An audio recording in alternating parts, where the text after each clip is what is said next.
तो क्या है ये टेराकोटा शिल्प, मतलब क्या उपयोग है इसका, क्या महत्व है हमारे समाज में? टेराकोटा होता है कि मिट्टी की किसी प्रकार की कलाकृति जो आग में पकाई गई हो वो टेराकोटा होगी।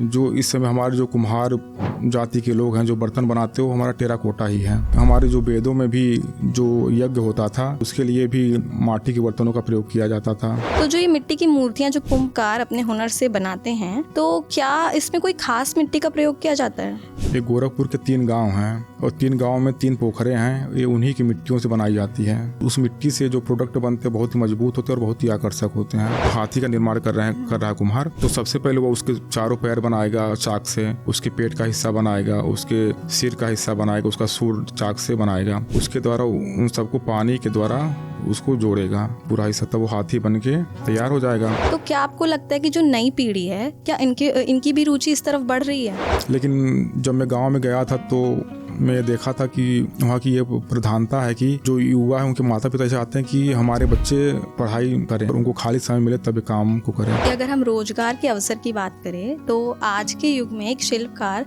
आर्थिक रूप से अपने आप को कितना सुरक्षित महसूस करता है? एक लक्ष्मी प्रजापति नामक कलाकार है जिससे 2024 में वार्ता हुई थी, तो उस कलाकार ने बताया था कि जो उसका पूरा समूह है उसका सालाना इनकम 1 करोड़ रुपये है।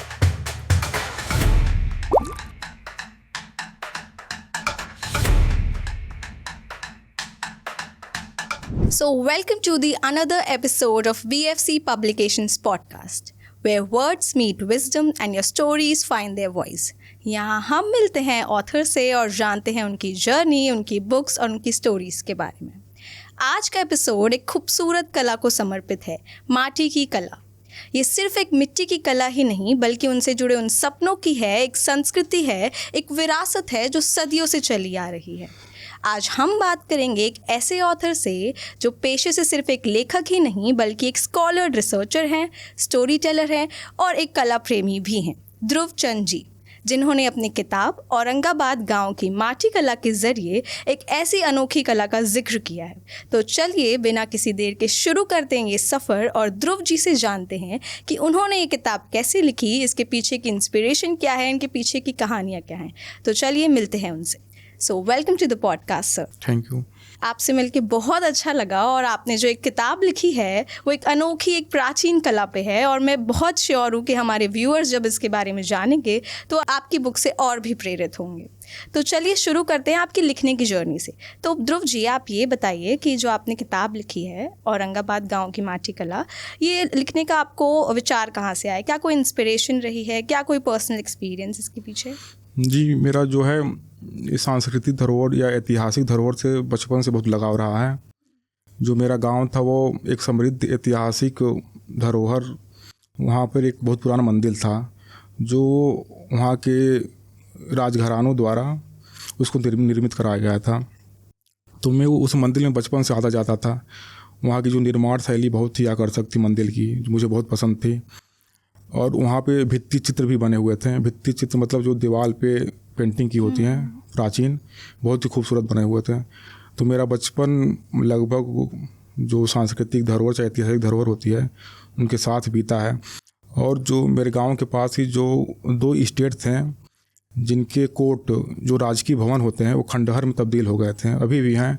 तो मैं बचपन से, मुझे खंडहर टाइप की जगह अभी बहुत पसंद है, जैसे लखनऊ की रेजिडेंसी हो गई, तो मैं बचपन से वहाँ आता जाता था।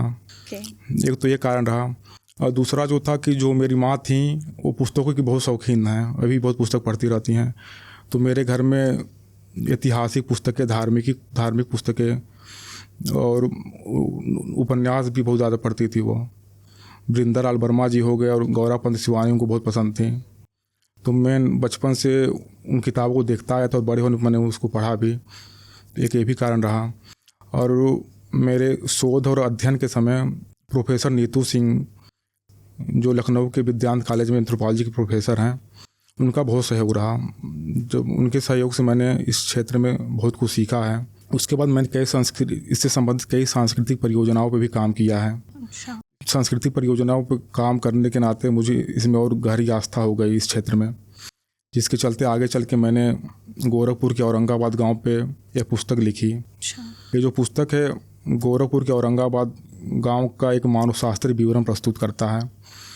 जिसमें गांव की संस्कृति, गांव के लोगों के रहन सहन, धार्मिकताओं की संस्कृति इस किताब में है। उसके अलावा वहाँ के टेराकोटा कलाकारों के बारे में इसमें विस्तृत वर्णन किया गया है।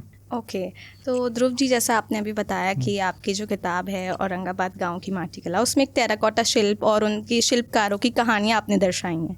तो क्या है ये टेराकोटा शिल्प, मतलब क्या उपयोग है इसका, क्या महत्व है हमारे समाज में? जी, हम सबसे पहले हम टेराकोटा को समझेंगे। टेराकोटा होता क्या है? टेराकोटा होता है कि मिट्टी की किसी प्रकार की कलाकृति जो आग में पकाई गई हो, वो टेराकोटा होगी।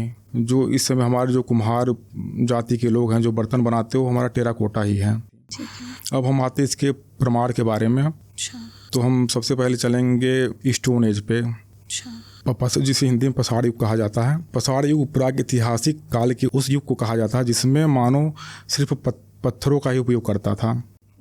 और ये कालखंड मानव विकास का बहुत लंबा कालखंड माना जाता है और इसमें जो है धातुओं का प्रयोग नहीं हुआ था। तो पसाड़ काल को 3 भागों में डिवाइड किया गया है। पूरा पसाड़ काल, मध्य पसाड़ काल, नव पसाड़ काल। जो पूरा पसाड़ काल है उसका कालखंड माना गया है लगभग 20 लाख ईसा पूर्व वर्ष से लेकर 10,000 ईसा पूर्व तक। हम लोग यहाँ पे ईसा पूर्व का मतलब समझ लेते हैं। ईसा पूर्व का मतलब होता है ईसा मसीह के जन्म के पहले का समय। तो जैसे मैंने बोला कि लगभग 20 लाख ईसा पूर्व से लेकर 10,000 ईसा पूर्व तक, तो ईसा मसीह के जन्म के पहले 20 लाख से 10,000 ईसा पूर्व तक का समय जो था पूरा पसाड़ काल का था। लेकिन इस काल में किसी प्रकार के मिट्टी के बर्तन का प्रमाण नहीं मिलता है। फिर हम लोग दूसरे पे आएंगे, मध्य पसाड़ काल में। मध्य पसाड़ काल का जो कालखंड है वो लगभग 10,000 ईसा पूर्व से लेकर 8,000 ईसा पूर्व तक का माना गया है। इसमें मिट्टी के बर्तनों के प्रमाण मिले लेकिन बहुत सीमित हैं। उनसे जो मिट्टी के बर्तन मिले हैं वो अधपके टाइप के हैं, जैसे कि बर्तन बना के जैसे धूप में सुखा दिया गया, इस टाइप के बर्तन प्राप्त हुए हैं और उनकी कोई निश्चित आकृति भी नहीं है। इसके बाद हम लोग आएंगे नव पसाड़ काल पे। नव पसाड़ काल का कालखंड जो है लगभग 8,000 ईसा पूर्व से लेकर 2,500 ईसा पूर्व तक माना गया है। इसमें जो है मिट्टी के अत्यधिक बर्तन प्राप्त हुए हैं नवपसाड़ काल में, और जो इससे बर्तन प्राप्त हुए हैं वो बाकायदा चाक पर निर्मित हैं और भट्ठी में पकाए हुए हैं। फिर इसके बाद हम लोग आएंगे सिंधु घाटी सभ्यता में। इसका कालखंड है लगभग 2600 ईसा पूर्व से लेकर 1900 ईसा पूर्व तक। सिंधु घाटी सभ्यता जो है कुम्हारी कला के लिए बहुत विकसित सभ्यता थी। सिंधु घाटी सभ्यता में बहुत ही प्रकार के टेराकोटा सामग्रियाँ मिली हैं। उसमें जैसे कि मातृ देवी की मूर्ति मिली है और बच्चों के तमाम खिलौने मिले हैं, और जो उससे जो और कलाकृतियाँ मिली उस पर विशेषकर पेंटिंग की हुई हैं, ज्यामितीय आकृतियाँ बनाई हुई हैं, और कुछ टेराकोटा प्रोडक्ट जो हैं उनसे मिले हैं, उस पर सिंधु लिपि भी लिखी हुई है। इस नाते सिंधु घाटी सभ्यता कुम्हारी कला के लिए बहुत विकसित सभ्यता मानी गई है। इसके बाद हम लोग देखेंगे हमारे जो वेदों में भी जो यज्ञ होता था उसके लिए भी माटी के बर्तनों का प्रयोग किया जाता था। फिर इसके बाद टेराकोटा का हम लोग का मतलब दैनिक उपयोग क्या है, मतलब इसकी महत्वता क्या है, तो इसका जो हम लोग देखेंगे सांस्कृतिक और धार्मिक महत्व देखेंगे टेराकोटा का। तो जितने भी हिंदू धर्मावलंबी हैं उनके घरों में टेराकोटा की मूर्तियाँ भगवान की होती हैं। आज भी लगभग सभी घर में वो पूजा की जाती हैं। और जैसे त्यौहार होते हैं उनके क्या, दीपावली हो गया, चाहे छठ पूजा हो गया, दीपावली में जैसे दीपक हो गया, गणेश लक्ष्मी की मूर्ति का प्रयोग होता है।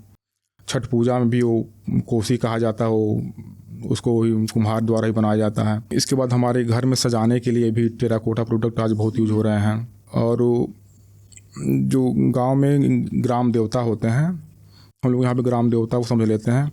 ग्राम देवता गांव में 3-4 होते हैं जो जिनका मान्यता कि गांव की रक्षा करते हैं। जो मैं इस गांव में जब अध्ययन करने के लिए गया था तो यहाँ पे जैसे काली माता थी, डीह राजा थे, ब्रह्म बाबा और समय माता यहाँ की ग्राम देवताएँ थीं। तो इनकी साल में एक बार पूजा होती है। तो जो देवी होती हैं जैसे काली माता होंगे तो उनको हाथी चढ़ाया जाता है टेराकोटा का, और जो देवता हो गए जैसे डीह राजा तो उनको घोड़ा चढ़ाया जाता है। ये बहुत ही प्रचलित परंपरा गांव में, लगभग हर गांव में है। पर्यावरण के रूप से भी बहुत महत्वपूर्ण है। ये टेराकोटा पूरा जो है इको फ्रेंडली है। ये मिट्टी और पानी से ही बनता है और ये हमारे पर्यावरण के लिए भी इससे किसी प्रकार की हानि नहीं है। प्लास्टिक की जगह तो ये बहुत ही महत्वपूर्ण है। जी जी। इसके बाद आर्थिक रूप से भी टेराकोटा बहुत महत्वपूर्ण है। जो हमारे कुम्हार हैं, लगभग कुम्हार जो इसी पे आधारित हैं, उनकी जो जीविका उपार्जन है पूरा इसी पे है डिपेंड। और गोरखपुर के जो कुम्हार उनका तो पूरा इसी पे चलता है। टेराकोटा का पूरा तात्विक और ऐतिहासिक जो महत्व है, जो उत्खनन द्वारा हमें टेराकोटा के वस्तुएं प्राप्त हुई हैं, उससे हम जो पुरानी हमारी सभ्यताएं थी, उस समय की संस्कृति क्या थी, उस समय का रहन सहन क्या था, और उस समय की आर्थिक व्यवस्था क्या, उसका पता चलता है। जैसे कि कई टेराकोटा मूर्तियाँ मिली जिन पे उनको जैसे उस समय लोग वस्त्र पहनते थे वैसा ही वस्त्र उनका बनाया गया है। जो उस समय लोग आभूषण पहनते थे वैसा आभूषण उनका बनाया गया है, जिससे उस समय के वस्त्रों का और आभूषण का ज्ञान होता है। सिंधु घाटी सभ्यता में मातृ देवी की मूर्तियाँ मिली हैं, जिससे प्रमाण माना जाता है कि उस समय मातृ सत्ता की प्रधानता रही होगी। अच्छा, तो जैसे आपने बताया कि जो एक कुंभकार है, जो कुमार फैमिली है औरंगाबाद की, बेसिकली इन्हीं सब मिट्टी की मूर्तियों से डील करती है। तो जो ये मिट्टी की मूर्तियाँ जो कुंभकार अपने हुनर से बनाते हैं, तो क्या इसमें कोई खास मिट्टी का प्रयोग किया जाता है? जो गोरखपुर का ये टेराकोटा है, ये गोरखपुर के 3 गांव हैं और 3 गांव में 3 पोखरें हैं। ये उन्हीं की मिट्टियों से बनाई जाती है। अच्छा। उस मिट्टी से जो प्रोडक्ट बनते हैं बहुत ही मजबूत होते हैं और बहुत ही आकर्षक होते हैं। एक गोरखपुर के 3 गाँव में 3 पोखर स्थित हैं। एक तो जो औरंगाबाद गांव उसी में है, बाकी 2 अलग अलग गाँव में स्थित हैं। ओके, तो मतलब इसकी जैसे आपने बताया कि एक प्रक्रिया, एक पूरी प्रोसेस होती है, ये जैसे मूर्तियाँ कुंभकार बनाते हैं, तो आप हमें थोड़ा डिटेल में बता सकते हैं कि ये प्रोसेस क्या है, मतलब प्रक्रिया क्या है इनको बनाने की? एक शिल्पकार कैसे इनको अपने हुनर से बनाते हैं? जो ये टेराकोटा शिल्प बनाने की प्रक्रिया बहुत ही कठिन होती है। इसमें जो है कुम्हार सबसे पहले जैसे तालाब के किनारे जो मिट्टी रहती है, वहाँ पे 3 पोखरें हैं, तो वहाँ पे जाके वो मिट्टी खोदते हैं, उसको निकाल के ठेले या ट्राली के द्वारा कलाकृति केंद्र पर लेके आते हैं। अच्छा। फिर उस मिट्टी को भुरभुरा बनाया जाता है, उसको मूसल से या फावड़े से तोड़ के उसको पूरा भुरभुरा बनाया जाएगा। फिर शाम को उसको पानी से पूरा भिगो दिया जाएगा, रात भर उसमें पानी भीनता रहेगा। फिर सुबह में उसको एकत्रित करके मिट्टी को एक लहछू नामक यंत्र होता है, जिसके 2 हैंडल होते हैं, उसको दोनों हाथ से पकड़ के उसकी कटाई की जाती है मिट्टी की। वो कटाई इसलिए की जाती है कि उसमें किसी प्रकार कंकर पत्थर ना हो, उसको निकाल दिया जाता है। फिर उसको पैर से साना जाता है। ये जो प्रक्रिया होती है पैर से सानने वाली, लहछू से कटाई वाली 4 बार की जाती है। अच्छा। उसके बाद मिट्टी का थोड़ा सा हिस्सा लेके उसको एक लकड़ी का तख्ता लोग बोलते हैं, छोटा सा होता है, उस पर खूब उसको मथा जाता है हाथ से। वो प्रक्रिया भी लास्ट में होती है कि उस पर कोई कंकर पत्थर ना हो। उसके बाद मिट्टी जो है एक पिंड के रूप में बना के उस चाक पे जाने के लिए तैयार हो जाती है।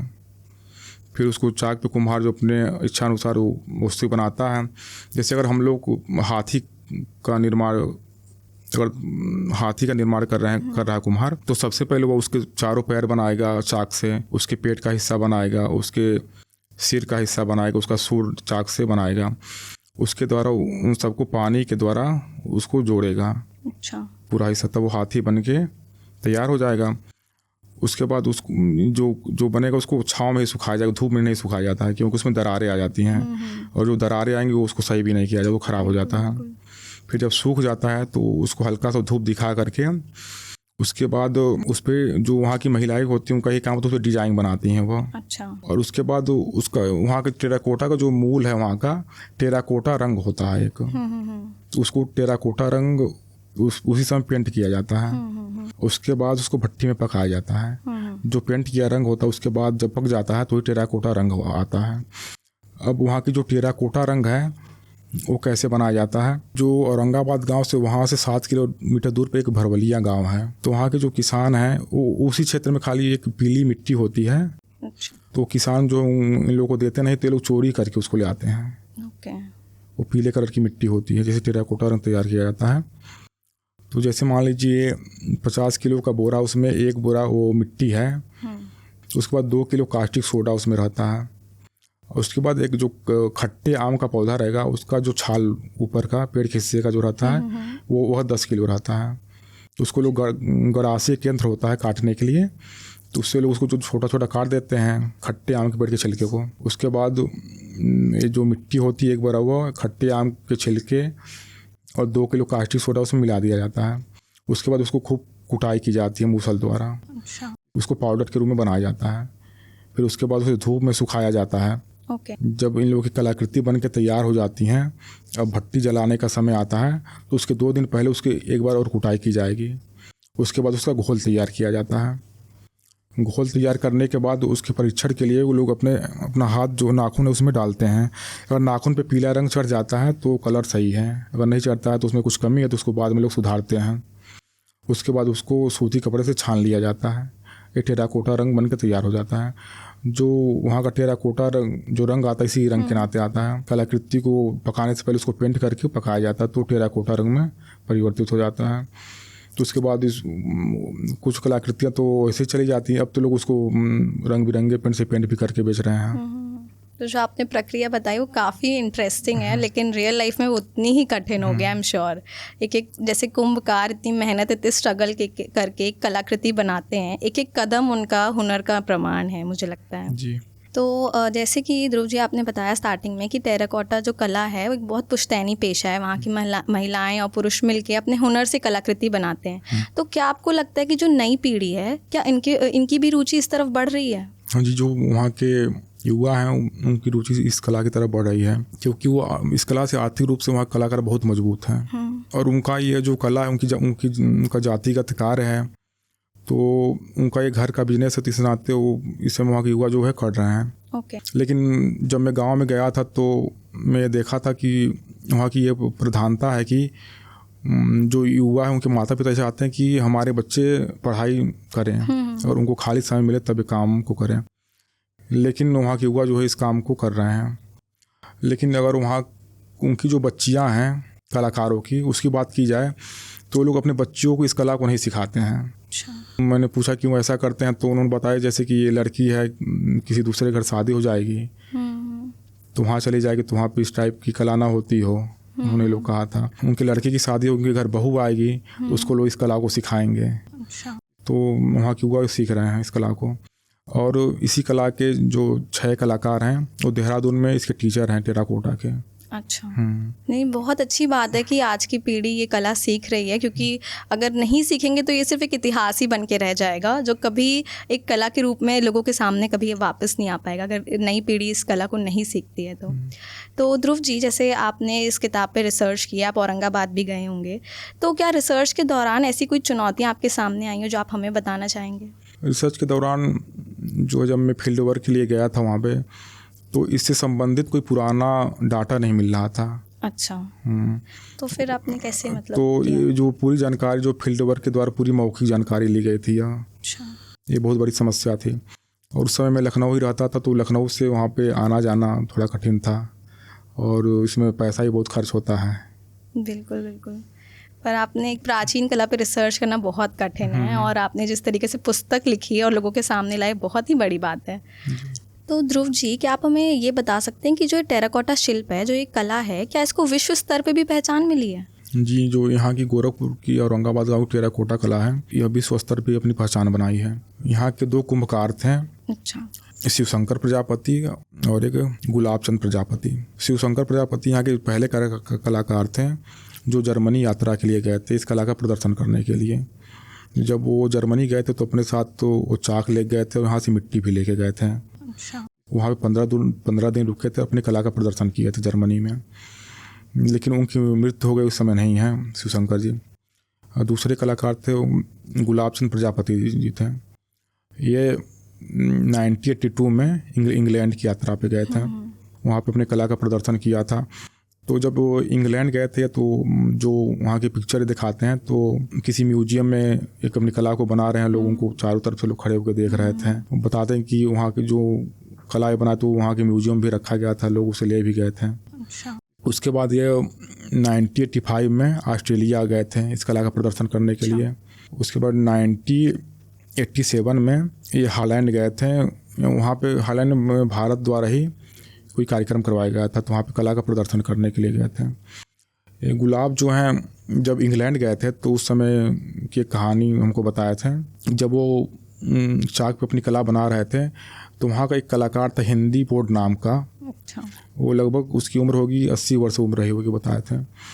तो ये चाक पे अपनी कला बना रहे हैं और वो उनके सामने खड़ा था और रो रहा था वो कलाकार। अच्छा। तो जो इनकी ट्रांसलेटर थी तो उससे इन्होंने कहा कि पूछिए क्यों रो रहे हैं। तो उन्होंने बताया कि मैं रो नहीं रहा हूँ, मेरे खुशी के आंसू हैं, तुम्हारी कला को देख के मैं बहुत खुश हूँ। और वो जो वहाँ का कलाकार थे इनको अपने घर भी ले गया, खाना वाना खिलाया था। अच्छा। तो वहाँ के 2 कलाकार जो विदेश की यात्रा किए हैं। तो ध्रुव जी, अगर हम रोजगार के अवसर की बात करें तो आज के युग में एक शिल्पकार आर्थिक रूप से अपने आप को कितना सुरक्षित महसूस करता है? जी, अगर मैं औरंगाबाद गांव की बात करता हूं तो वहाँ के जो शिल्पकार हैं वर्तमान समय में आर्थिक रूप से बहुत सुदृढ़ हो गए हैं। अच्छा। उनकी कला बहुत ही आगे जा रही है। वहाँ के जो अभी मैंने बताया कि 6 वहाँ के जो कलाकार हैं वो देहरादून में शिक्षक हैं और उनकी जो कला वो लोग जो अपना बनाते हैं वो व्यापारियों के घर से खरीद के लेके चले जाते हैं। अच्छा। और इस बात के लिए अभी प्रधानमंत्री द्वारा उनकी एक विकसित भारत यात्रा योजना है। तो उसमें वो जो है ऑनलाइन वार्ता करते हैं कलाकारों से। एक लक्ष्मी प्रजापति नामक कलाकार है जिससे 2024 में वार्ता हुई थी। तो उस कलाकार ने बताया था कि जो उसका पूरा समूह है उसका सालाना इनकम 1 करोड़ रुपये है। अच्छा। तो इस बात से ऐसा लगता है कि उनकी जो आर्थिक स्थिति बहुत अच्छी है। 2018 में हमारी जो उत्तर प्रदेश सरकार है उन्होंने एक माटी कला बोर्ड का गठन किया था जिसमें हमारे श्री मुख्यमंत्री योगी आदित्यनाथ जी ने इस कला को आगे बढ़ाने का एक कदम उठाया था। तो आपको क्या लगता है कि उस बोर्ड के अनुसार शिल्पकार को क्या अनुदान मिलता है? जी, जो माटी कला बोर्ड है वो विशेषकर कुंभकारों के लिए बनाया गया था। अच्छा। माटी कलाकारों के लिए। तो इसमें कुछ प्रमुख योजनाएं हैं जैसे कि माटी कला कौशल विकास योजना। तो माटी कला कौशल विकास योजना के अंतर्गत जो है कुम्भकारों को प्रशिक्षण दिया जाता है कि आधुनिक समय में वो अपनी कला को कैसे बहुत आगे बढ़ा सकते हैं। उसकी दूसरी जो परियोजना है माटी कला टूल किट्स वितरण योजना, जिसके अंतर्गत जो कुम्भकार आर्थिक रूप से सुदृढ़ नहीं हैं उनको जो है इलेक्ट्रिक चाक दिया जाता है। चाहे और भी तमाम मशीनें हैं जो इस कला में काम आती है, जैसे पग मिल नामक एक मशीन है मिट्टी सानने वाली। अच्छा। तो उनको वितरित किया जाता है। इसके बाद एक और योजना है मुख्यमंत्री माटी कला स्वरोजगार योजना, जिसके अंतर्गत कुम्भकारों को 10 लाख रुपए का लोन मिलता है। अच्छा। जिसका जब उनको लोन चुकाना रहेगा तो उस लोन का 25% उनको माफ़ कर दिया जाता है। अच्छा। और हम औरंगाबाद गांव की बात करें तो वहाँ के 2 कुम्भकार थे, गुलाब चंद प्रजापति और गब्बू प्रजापति। इनको माटी कला द्वारा 40,000 रुपये का अनुदान मिला था।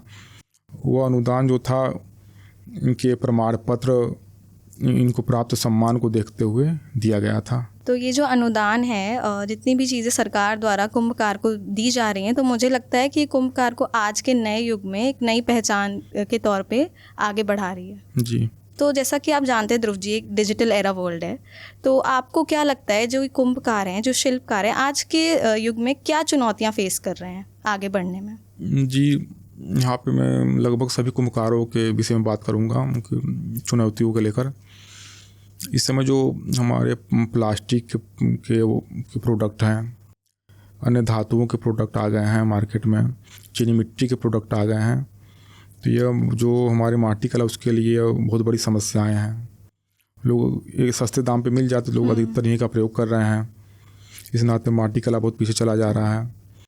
दूसरी बात है कि कुम्भकारों के लिए जो आर्थिक रूप से बहुत अधिक सुदृढ़ नहीं है, उनको माटी खरीदना, उसको पकाने के लिए ईंधन खरीदना उनके लिए बहुत बड़ी समस्या है, क्योंकि मिट्टी भी दिन प्रतिदिन महंगी होती जा रही है और जो ईंधन के लिए कंडिया कोयला से लकड़ी प्रयोग होता है वही महंगे होते जा रहे हैं। इस नाते जो कलाकृति बनाते हो उनका भी दाम बहुत अधिक बढ़ता जा रहा है। कुछ कुम्भकार जो हैं गाँव में वो जो अपने पारंपरिक रूप से जो उनका माटी कला के बनाने का जो प्रोसेस था वही चला आ रहा है। वो अभी पुराने चाक पे ही बना रहे हैं।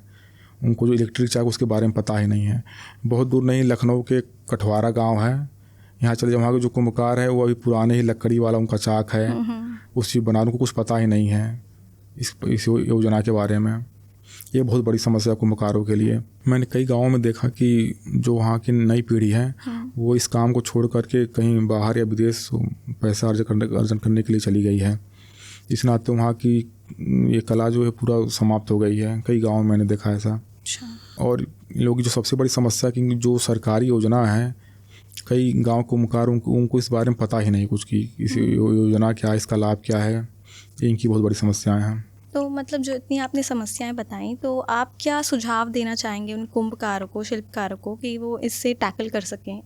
देखिए, जो इस पे सुझाव की बात की जाए तो इस पे सभी लोगों का ध्यान देना पड़ेगा। जो ये टेराकोटा प्रोडक्ट है, इसको digital marketing, e commerce, Flipkart, Amazon या सरकारी पोर्टल पर अत्यधिक मात्रा में उपलब्धता कराई जाए इसकी। अच्छा। राष्ट्रीय और अंतर्राष्ट्रीय स्तर पे टेराकोटा प्रोडक्ट की प्रदर्शनियाँ लगाए जाएँ, बड़े बड़े मेलों का आयोजन किया जाए और स्कूल और कॉलेजों में इसकी प्रदर्शनी लगाई जाए। टेराकोटा कलाकारों को बुलाया जाए और उनके द्वारा वो चाक पे बनाते हुए किसी भी कलाकृति को बच्चों को दिखाया जाए। इसके अलावा जो हम लोग के गाँव के कुम्हार हैं, चाहे हमारे गाँव के आसपास कुम्हार हैं, उनकी हमें आर्थिक रूप से मदद करनी चाहिए तथा उनके जो प्रोडक्ट हैं उनको ख़रीदना चाहिए हम लोगों को। और उनके प्रोडक्ट का पिक्चर खींच के हम लोग सोशल मीडिया जैसे फेसबुक या व्हाट्सएप पे डालें, उनका नंबर डालें और लोगों को प्रोत्साहित करके उनका सामान खरीदें। जो कुंभकार हैं उनको जो हमारी सरकारी योजना उनके बारे में हमको जानकारी देना चाहिए। तो ध्रुव जी, मेरा आपसे एक आखिरी सवाल कि अगर आपको एक लाइन में अपनी किताब को बताना हो तो आप क्या लाइन होगी वो आपकी किताब की? जो मेरी किताब है यह मानव शास्त्र पे पूरी आधारित है, जो गोरखपुर के गांव के अध्ययन को प्रस्तुत करती है, औरंगाबाद गांव को मानवशास्त्री अध्ययन को ये प्रस्तुत करती है किताब। तो ध्रुव जी, आपसे बात करके बहुत अच्छा लगा और आपका जो इस कला के प्रति प्रेरणा है, जो आपका समर्पण रहा है, वाकई बहुत काबिले तारीफ़ है। और आपने बल्कि एक कला को ही नहीं, एक विरासत को अपनी किताब के ज़रिए एक नया रूप दिया है। आपसे बात करके मुझे ऐसा महसूस हुआ कि आपकी बातों में वो मिट्टी की खुशबू है जो हमें याद दिलाती है कि हर कला एक समय के साथ बेहतरीन और होती है जब वो निखरती है, जब वो निखर के एक अपने रूप में आती है। And as a part of this society ये हमारी रिस्पॉन्सिबिलिटी है कि हम इस विरासत को बनाए रखें। तो मेरा सभी व्यूअर से यह अनुरोध है कि आप ऐसे आर्टिशंस का सम्मान करें, हैंडक्राफ्टेड आर्ट को अपनाएं और इस कला को दुनिया तक पहुंचाएं। तो ध्रुव जी की किताब जो है औरंगाबाद गांव की माटी कला, ये VFC बुक स्टोर पे अवेलेबल है, जहां से आप जाके इसको परचेस कर सकते हैं। तो इसी के साथ मिलते हैं आपसे नेक्स्ट एपिसोड में। Till then, don't forget to like, share and subscribe to our channel.